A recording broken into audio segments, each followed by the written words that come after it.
نحمده ونصلي على رسوله الكريم اما بعد اعوذ باللہ من الشیطان الرجیم بسم اللہ الرحمن الرحیم وَإِذْ قَالَ إِبْرَاهِيمُ رَبِّ أَرِنِي كَيْفَ تُحْيِي الْمَوْتَى قَالَ أَوَلَمْ تُؤْمِنْ قَالَ بَلَى وَلَكِنْ لِيَطْمَئِنَّ قَلْبِي قاف کو موٹا کر کے پڑھیں قلبی، ورنہ لفظ کا معنی بہت برا ہو جائے گا، میں بعد میں وضاحت کروں گا اس میں۔ قال فخذ أربعة من الطير فصرهن إليك ثم اجعل على كل جبل منهن جزءا ثم ادعهن يأتينك سعيا واعلم أن الله عزيز حكيم صدق الله العظيم۔ سورۃ البقرہ آیت نمبر 260 ہم نے پڑھی ہے۔ اس آیت کریمہ سے پہلے اللہ تبارک و تعالی نے اپنی توحید پر موت اور حیات کو بطور دلیل پیش فرمایا، اور یہ دلیل دو الگ الگ مقامات پر بیان فرمائی۔ ایک دلیل نمرود کے دربار میں، جہاں پر حضرت ابراہیم علیہ السلام دلیل دیتے ہیں، موت اور حیات کو پیش کرتے ہیں، اور دوسرا توحید پر یہی دلیل اللہ تبارک و تعالی نے حضرت عزیر علیہ السلام کے واقعے میں ہمارے سامنے بیان فرمائی۔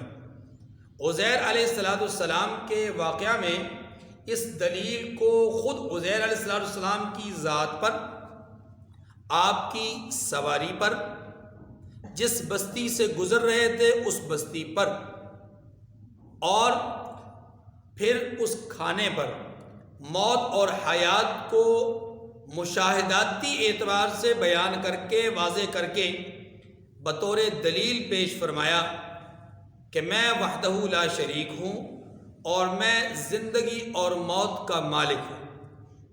زندگی اور موت کا، گلنے والی چیز کو، سڑنے والی چیز کو بچا لوں، کچھ عرصے تک، ایک زیادہ زمانے تک بچنے والی چیز کو گال دوں، ساڑ دوں، ختم کر دوں، متعفن کر دوں، میرے قبضہ قدرت میں ہے۔ ان اللہ علی کل شیء قدیر۔ اسی دلیل کو، اس دعوے پر دلیل کو ایک اور انداز میں بیان کیا گیا، اور وہ حضرت ابراہیم علیہ السلام کا پھر سے ایک دفعہ واقعہ کچھ یوں ہے، بلکہ اس کے پس منظر کو سمجھیے۔ اس کے پس منظر میں دو باتیں مفسرین نے لکھی ہیں۔ جو واقعہ پیش آ رہا ہے یا پیش آیا اور جس کو بھی بیان ہم نے کرنا ہے، اس کے پس منظر میں دو واقعات لکھے ہیں یا دو باتیں لکھی ہیں۔ پہلی بات، دربار نمرود میں جب ابراہیم علیہ السلام نے بطور دلیل اللہ کی وحدانیت پر یہ بات پیش فرمائی کہ میرا رب زندگی دیتا ہے، موت دیتا ہے، اس کے مقابلے میں نمرود نے کہا انا احیی و امید، زندگی اور موت تو میں دیتا ہوں، اور اس کے لیے اس نے ظاہراً رہائی پانے والے قیدی کو پھانسی چڑھا دیا، اور پھانسی دیے جانے والے قیدی کو رہا کر دیا، اور اس کو اس نے موت و حیات سے تعبیر کیا۔ نمرود کی اس احمقانہ حرکت کو دیکھ کر ابراہیم علیہ السلام یہ تو بھانپ گئے کہ یہ بیوقوف ہے، لیکن بعد کو جا کر کے اپنے دل میں تسکین قلب کے لیے ایک بات دل میں آئی کہ وہ جو دعویٰ میں نے کیا، دلیل میں نے پیش کی، کیا ہی اچھا ہو کہ وہ دلیل میں اپنی آنکھوں سے بھی دیکھ لوں، یعنی اس منظر کو میں اپنی آنکھوں سے بھی دیکھ لوں، دل کو سکون مل جائے۔ جو دلیل میں نے دربار نمرود میں پیش کی، اور فَبُهِتَ الَّذِي كَفَرَ،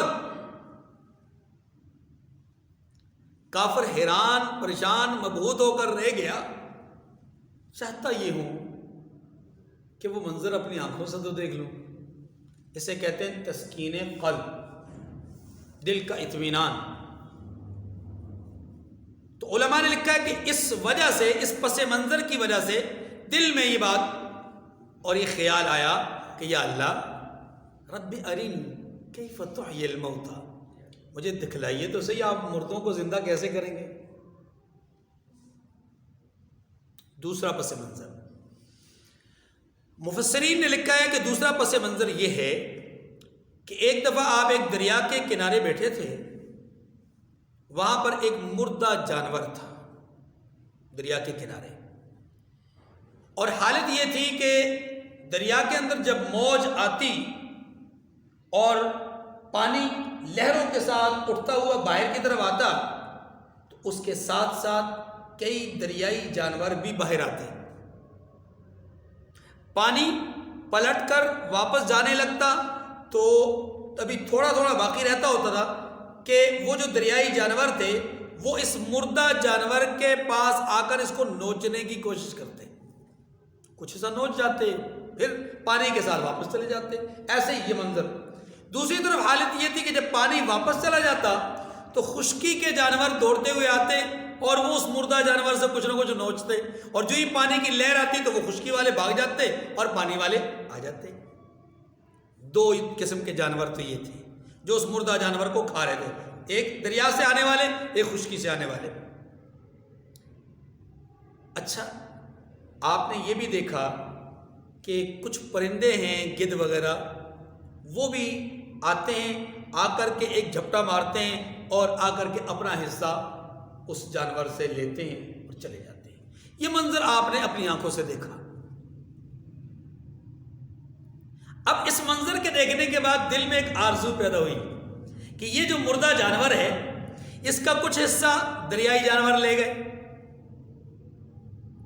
کچھ حصہ خشکی والے جانور لے گئے، کچھ حصہ فضائی جانور لے گئے، پرندے جن کو بولتے ہیں۔ کیسے ہوگا یہ جمع؟ مختلف پیٹوں سے یہ اجزاء کیسے باہر آئیں گے اور کیسے یکجا ہوں گے اور کیسے زندہ کیا جائے گا؟ شک نہیں ہے، تردد نہیں ہے، لیکن حیرت اور استعجاب کی کیفیت ہے۔ اس حیرت کو دور کرنا چاہتے ہیں، اطمینان قلب چاہتے ہیں، تسکین قلب چاہتے ہیں، تو خلاق عالم سے سوال کر بیٹھے، دعا کر بیٹھے، رب ارنی کیف تحیی الموتى۔ بات پھر وہی کہوں گا، یہ مقام ناز ہے، یہ مقام ناز ہے۔ یاد رکھیے ابراہیم علیہ السلام جس مقام پر ہیں، اس مقام پر پہنچ کر کے اس طرح کی بات کرنا ان کو زیب دیتا ہے، ان کو زیب، اور ایسے ہی لوگوں کو زیب دیتا ہے جنہوں نے بے آب و گیاہ سرزمین پر صنف نازک کو دودھ پیتے بچے کے ساتھ چھوڑ دیا ہو کسی کہنے والے کے کہنے پر، تو اس کو پھر اس طرح کی بات تو زیب دیتی ہے نا کہ وہ پھر اس سے ناز اور نیاز کی باتیں کرے۔ رب ارنی کیف تحیی الموتى، پروردگار دکھلائیے تو صحیح آپ مردوں کو زندہ کیسے کریں گے۔ تو تب اللہ تبارک و تعالیٰ نے، مفسرین نے لکھا ہے، یا تو پہلی بات کے تناظر میں دل میں یہ تمنا اٹھی، یا اس دوسری بات کے تناظر میں دل میں تمنا اٹھی۔ بہرکیف ابراہیم علیہ السلام نے اپنی تمنا کا اظہار فرمایا اور پھر اللہ تبارک و تعالیٰ نے آپ کی تمنا کو پورا فرمایا، آپ کی تمنا کو۔ اب تمنا پہ کیسے پوری ہوئی؟ حکم ہوا ابراہیم آپ 4 پرندے لے لیجئے، چار جانور لے لیجئے اور ان کو ذبح کیجئے، ذبح کر کے ان کی کھال اتار دیجئے، ان کے اعضاء کر دیجئے، ٹکڑے ٹکڑے ٹوٹے ٹوٹے کر دیجئے اور پھر انہیں مکس کر دیجئے۔ چاروں جانوروں کے گوشت کو، ان کے اعضاء کو، ان کے قیمے کو مکس کر دیجئے اور اچھی طرح مکس کرنے کے بعد اپنے دائیں بائیں آگے پیچھے چار پہاڑیاں ہیں، ان چاروں پہاڑیوں پر تھوڑا تھوڑا کر کے بکھیر دیجئے۔ اور جب یہ سب کچھ آپ کر لیں، واپس اپنی جگہ پر آئیے اور اپنی جگہ پر آ کے ثم ادعوہن، پھر انہیں بلائیے، ایک ایک کر کے بلائیے، چاروں کو نہیں، ایک ایک کر کے بلائیے۔ ایک کا نام لیجئے، وہ آپ کے پاس آئے گا، دوسرے کا نام لیجئے، تیسرے کا، چوتھے کا، آپ کی تمنا پوری ہوئی آپ کو اپنی آنکھوں سے نظر آئے گی۔ ابراہیم علیہ السلام نے 4 جانور لیے۔ قرآن پاک کی کسی آیت سے ان جانوروں کا نام نہیں معلوم، صحیح احادیث سے ان جانوروں کا کوئی نام نہیں معلوم، البتہ مفسرین نے تفسیری اقوالات کی روشنی میں، تفسیری اقوال کی روشنی میں لکھا ہے کہ وہ 4 جانور کون سے تھے۔ نمبر 1 مرغی، نمبر 2 کبوتر، نمبر 3 کوا اور نمبر 4 مور۔ بعض حضرات نے لکھا ہے کہ کوے کی جگہ پر گدھ تھا، کوا یا گدھ، مرغی، کبوتر اور مور، یہ 4 قسم کے جانور ابراہیم علیہ السلام نے لیے، ذبح کیے۔ ظاہر تمنا اور آرزو کا اظہار جو کیا، اوپر سے حکم ہوا کہ آپ ایسا کیجئے، اب کر بیٹھے، کرنے کے لیے تیار ہو گئے۔ جو اپنے بیٹے کے گلے پہ چھری پھیرنے سے باز نہ آئیں، اس سے نہ مڑیں، تو وہ اللہ کے اس حکم سے پیچھے ہٹیں گے؟ ایسا نہیں ہو سکتا۔ جانوروں کو تو ویسے ہی ذبح کیا جاتا ہے، پرندوں کو تو ویسے ہی ذبح کیا جاتا ہے۔ ابراہیم علیہ السلام نے چاروں کو ذبح کیا، اوپر سے ان کی کھال یا چمڑی اتاری اور انہیں پیس کر دیا، بلکہ مفسرین نے لکھا کہ قیمہ بنا دیا، اعضاء کو ریزہ کر دیا، پھر انہیں مکس کیا۔ مکس کرنے کے بعد چلے دائیں طرف، کچھ حصہ دائیں طرف ڈال دیا، بائیں سامنے گئے وہاں کچھ حصہ ڈال دیا، بائیں طرف آئے وہاں کچھ حصہ ڈال دیا، پیچھے پہاڑ پہ گئے وہاں باقی ماندہ حصہ وہاں ڈال کر واپس اپنے مقام پر۔ جب اپنے مقام پر پہنچے بحکم الہی، اللہ کے حکم سے، اب ابراہیم علیہ السلام نے سب سے پہلے ایک جانور کو بلایا۔ تو حیرت اور استعجاب کی کیفیت یہ ہے ابراہیم علیہ السلام کی کہ آپ دیکھتے ہیں کہ چاروں پہاڑوں سے، 3 تو نظر آ رہے تھے ایسے، اور چوتھے کی طرف پلٹ کر دیکھا تو وہاں سے بھی اعضاء کچھ اٹھے، کچھ گوشت کے اعضاء ریشے اٹھے اور اٹھ کر کے اب چاروں ایک ساتھ درمیان میں آ کر کے جمع ہونا شروع ہو گئے۔ ہڈیوں کا ڈھانچہ بنا، اوپر آ کر کے گوشت لگا اور گوشت کے اوپر آ کے پوست اور پوست کے اوپر یعنی کھال وغیرہ، اور اس کے بعد جو ہے وہ جانور اسی طرح آواز دینے والا جانور بن گیا جس کو ابراہیم علیہ السلام نے بلایا تھا۔ پھر دوسرے جانور کو ایسے بلایا، تیسرے کو بھی ایسے بلایا، چوتھے کو بھی ایسے بلایا۔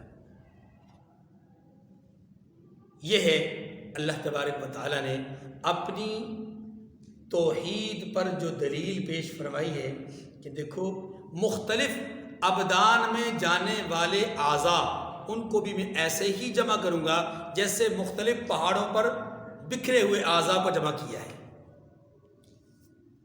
یا زندگی اور موت کو اس انداز میں سمجھایا کہ کچھ لوگ دریا برد ہو جاتے ہیں، کچھ لوگ آگ کی نظر ہو جاتے ہیں، کچھ لوگ قبر کی پاتال میں اتار دیے جاتے ہیں، کچھ لوگوں کو ہواؤں میں اڑا دیا جاتا ہے، کچھ لوگوں کے چیتلے اڑ جاتے ہیں، اعضاء بکھر جاتے ہیں، پتہ ہی کوئی نہیں چلتا، نام و نشان تک مٹ جاتا ہے۔ لیکن اللہ فرماتے ہیں میرے لیے جمع کرنا کوئی مشکل کام ہو؟ قیمہ شدہ جانوروں کو اگر ان کے اعضاء کو جمع کر سکتا ہوں اور کرنا جانتا ہوں تو انسان کے وجود کے بکھرے ہوئے اعضاء کو جمع کرنا بھی میرے لیے کوئی مشکل بات سمجھ گئی۔ یہ تھا واقعہ اور اس کا پس منظر اور وہ دعویٰ بطور اور اس کے اوپر دلیل کے طور پر یہ واقعہ۔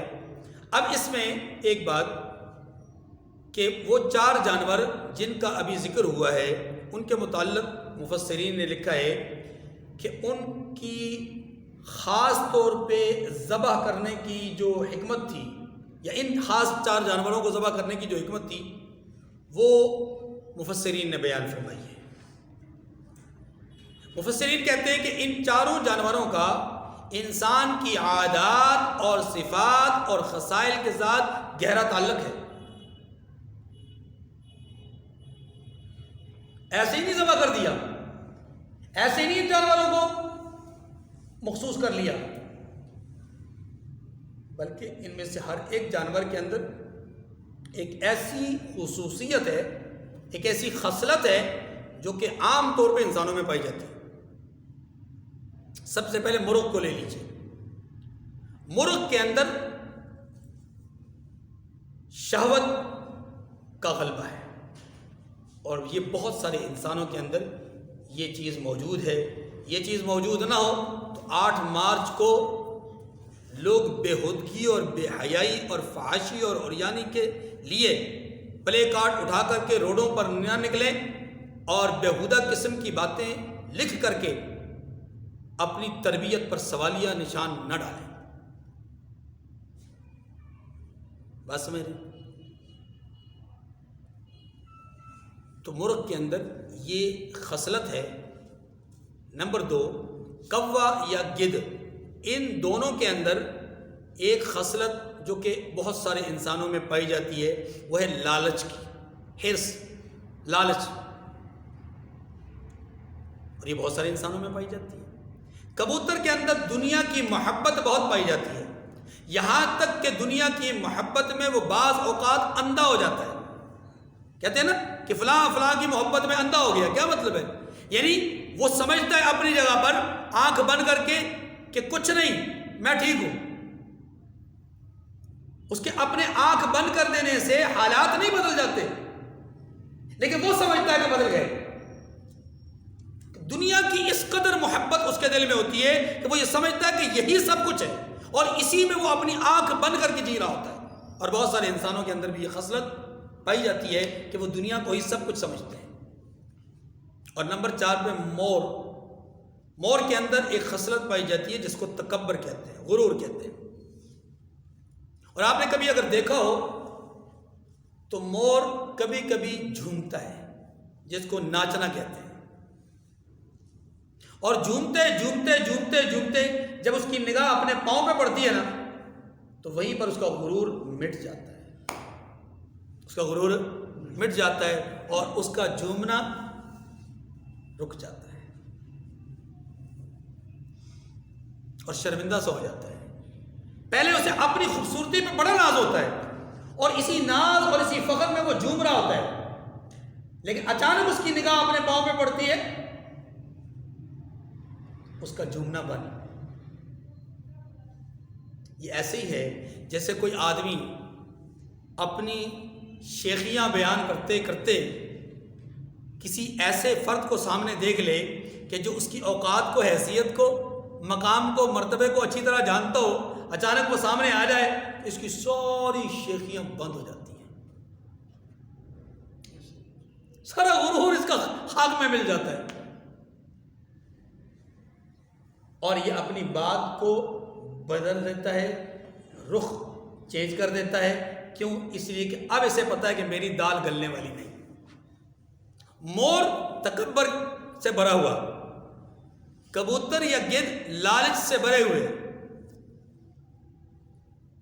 اور مرغ اس کی کیفیت یہ ہے کہ وہ شہوت سے بھرا ہوا۔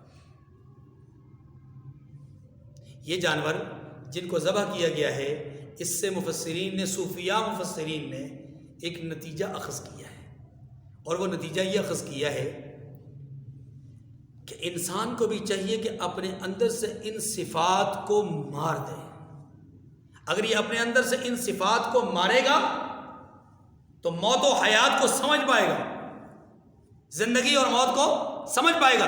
جب تک یہ صفات، یہ بری صفات انسان کے اندر جی رہی ہیں تو انسان مرا ہوا ہے، صفات زندہ ہیں، انسان مرا ہوا ہے. جب ان صفات کو انسان ذبح کر دے گا، کاٹ ڈالے گا، تو انسان جی اٹھے گا اور صفات مر جائے گی. موت و حیات کو اللہ نے اس انداز میں بھی سمجھایا. اور یاد رکھیے گا، موت و حیات کو اللہ نے صرف ان واقعات کی روشنی میں نہیں بیان فرمایا.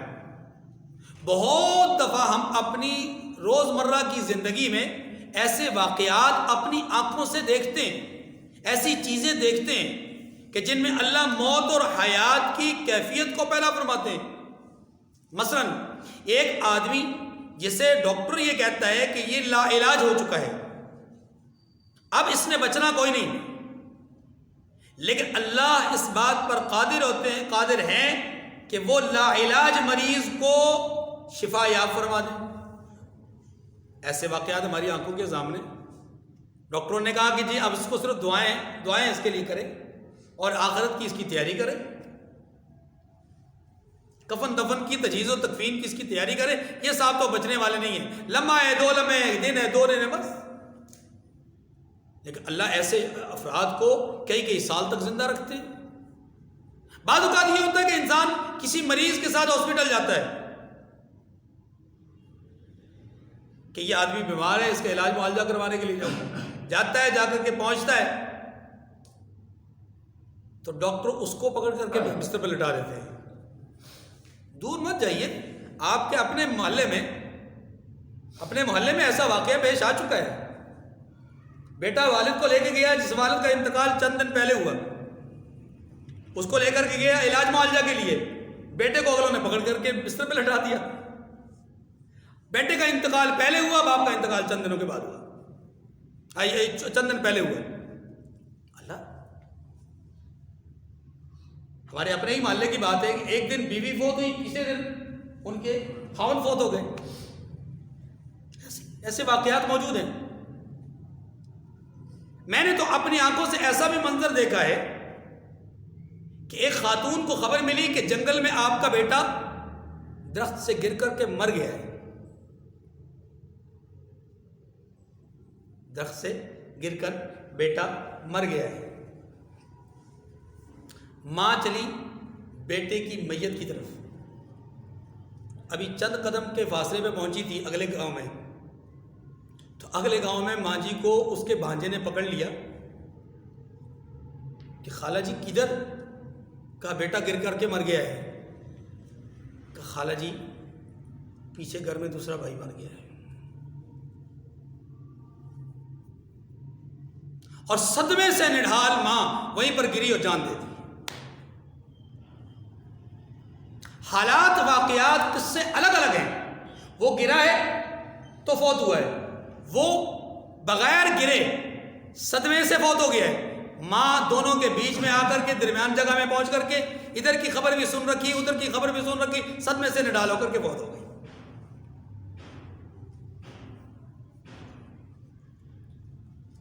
بنجر زمین ہمارے سامنے ہوتی ہے، بالکل پتھر کی طرح سخت ہو جاتی ہے،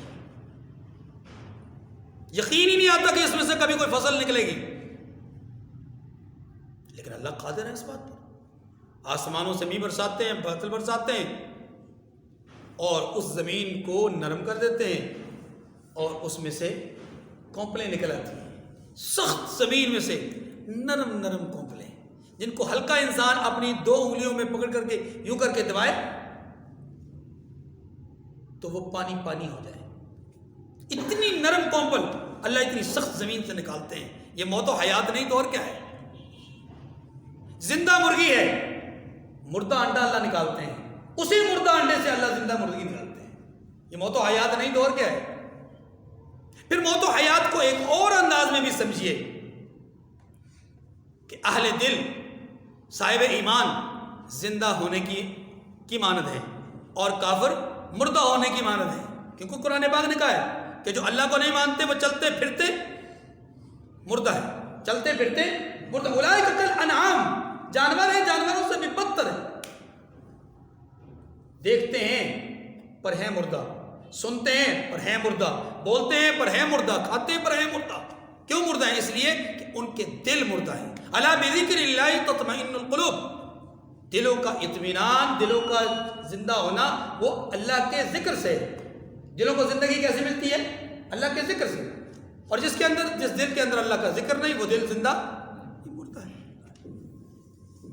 تو یہ زندگی اور موت کی اس مشاہدے کو ہم اپنی آنکھوں سے، ان معاملات کو ہم اپنے آنکھوں سے بھی مشاہدہ کرتے ہیں، اس لیے اس پہ کوئی انوکھی بات یا کوئی انوکھی چیز، انوکھا ذہن نہیں رکھنا چاہیے کہ کیسے ہو گیا، 4 جانور کیسے زندہ ہو گئے، بستی مردہ بستی کیسے زندہ ہو گئی، وہ 70 افراد کیسے زندہ کر دیے گئے۔ جو رب اس بات پر قادر ہے کہ آگ کے اندر انسان کو زندہ سلامت رکھے، انسان تو انسان، اس کے بدن پہ موجود کپڑوں کو بھی زندہ سلامت رکھے، یہ تو اس کی خصوصیت ہے نا۔ لیکن اس کے پاس آنے والے پھلوں کو بھی اللہ نہ خراب ہونے دے، نہ گلنے دے، نہ سڑنے دے، نہ اس کے اندر کسی قسم کا کوئی نقص اور عیب پیدا ہونے دے۔ اس رب سے کیا یہ بعید ہے کہ وہ مردوں کو زندہ کر دے، وہ بکھری چیزوں کو، منتشر چیزوں کو جمع کر دے؟ کوئی بعید نہیں، اس سے کوئی ناممکن نہیں، ہر چیز پر قادر ہے۔ یہی ہمارا عقیدہ اور نظریہ ہے۔ بات سمجھ آ گئی جی؟ اب دیکھیے، فرمایا کہ وَإِذْ قَالَ إِبْرَاهِيمُ رَبِّ أَرِنِي كَيْفَ تُحْيِي الْمَوْتَى، اور جب ابراہیم نے اپنے پروردگار سے کہا کہ اے پروردگار مجھے دکھا کہ تو مردوں کو کیوں کر زندہ کرے گا، یعنی کیسے زندہ کرے گا۔ کیوں کر زندہ کرنے کا مطلب یہ نہیں ہے کہ خدا نخواستہ اعتراض کر رہے ہیں، اعتراض نہیں ہے، یہ سوال ہے، تمنا ہے، آرزو ہے۔ اب سوال پیدا ہوتا ہے یہاں پر کہ کیا ابراہیم علیہ السلام کو یقین نہیں تھا؟ کیا ان کو شک تھا؟ حالانکہ بعض صوفیاء، اولیاء اللہ اور بعض نچلے درجے کے لوگوں، انبیاء کے مقابلے میں بات کر رہا ہوں، ابراہیم علیہ السلام کے مقابلے میں بات کر رہا ہوں، بعض نچلی سطح کے لوگوں کے اقوال موجود ہیں کہ اگر میری آنکھوں کے سامنے سے پردہ غیبوبت اٹھا لیا جائے، یعنی میرے اور رب کے درمیان میں کوئی حجاب باقی نہ رہے، میرے اور جنت کے درمیان کوئی حجاب باقی نہ رہے، میرے اور جہنم کے درمیان کوئی حجاب باقی نہ رہے، میرے اور برزخ کے عالم کے درمیان کوئی حجاب باقی، تمام پردے اٹھا لیے جائیں، تب بھی میرے ایمان میں اضافہ کوئی نہیں ہوگا۔ کیا مطلب؟ یعنی جہاں میرا ایمان ہے وہ ایمان اپنی انتہاؤں کو چھوا ہوا ہے، کوئی فرق نہیں پڑے گا۔ اس قدر یقین اور محکم ایمان ہے۔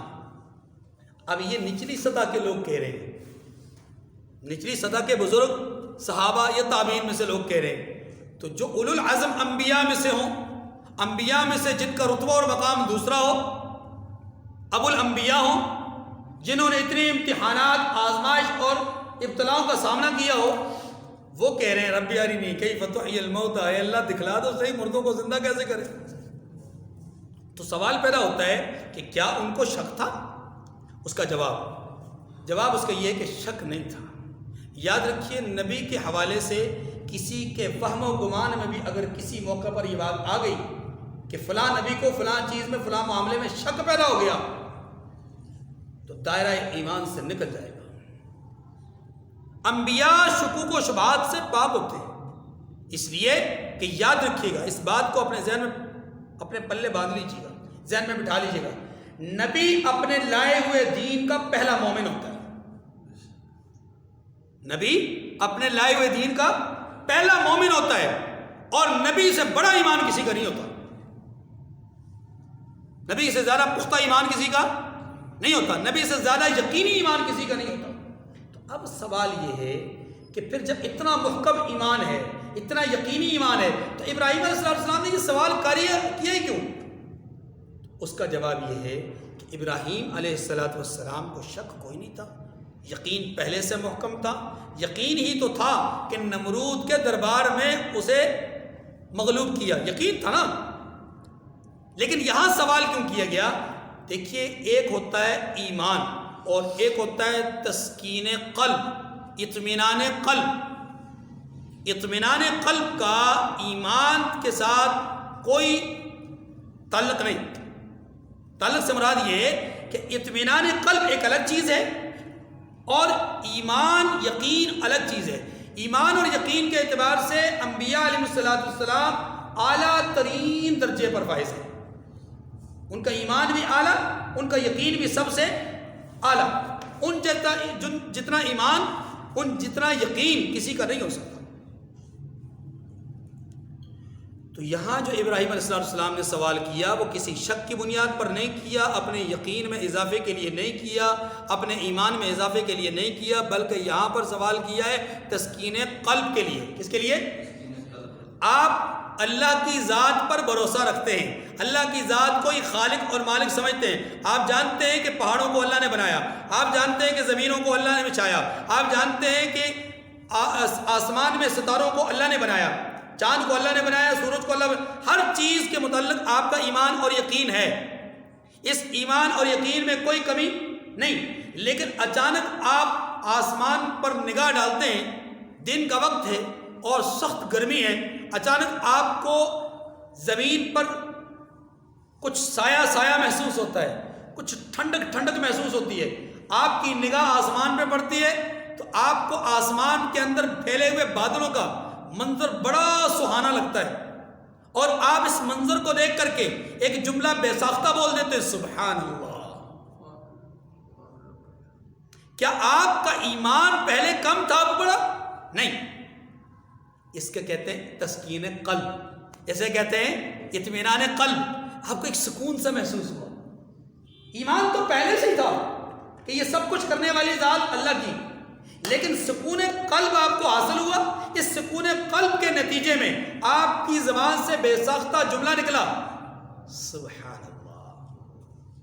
ابراہیم علیہ السلام کو یقین پہلے سے موجود ہے، شک نہیں ہے، لیکن چاہتے یہ ہے کہ اپنی آنکھ سے دیکھ کر کے دل کو سکون مل جائے، ایک قرار سا مل جاتا ہے۔ آپ کو ڈاکٹر نے آ کر بتلایا کہ آپ کے فلاں عزیز جو آپریشن تھیٹر میں موجود ہیں الحمدللہ زندہ سلامت ہیں، خطرے کی حالت سے باہر آ چکے ہیں، آپ کو یقین ہو گیا، آپ کو یقین ہو گیا، لیکن اطمینان نہیں ہے، اندر ذرا قرار اور بے قراری اور بے چینی کا کیفیت ہے۔ اپنی آنکھ سے دیکھ تو لوں، اور جو ہی آپریشن تھیٹر کا دروازہ کھلتا ہے آپ کی نظر اپنے مریض پر پڑتی ہے، مریض آنکھ کھول کر آپ کو دیکھتا ہے اور ہلکی سی اس کے چہرے پر مسکراہٹ آتی ہے تو آپ کو سارا غم دور ہو جاتا ہے اور آپ کے اندر ایک اطمینان کی کیفیت پیدا ہو جاتی ہے۔ چاہے 2 لمحے کے بعد وہ فوت بھی ہو جائے، لیکن اس وقت آپ کے اندر ایک اطمینان کی کیفیت پیدا ہو جائے۔ اسی اطمینان کا نام تسکین قلب ہے۔ اسی اطمینان کا نام کیا ہے؟ ابراہیم علیہ السلام نے اس اطمینان قلب کا سوال کیا ہے، تسکین قلب کا سوال کیا ہے، اپنے ایمان اور یقین کا سوال نہیں کیا۔ بات سمجھ گئی؟ اسی لیے اب سنیے، قال ولم تؤمن، اللہ پاک نے سوال کیا کیا آپ ایمان نہیں رکھتے؟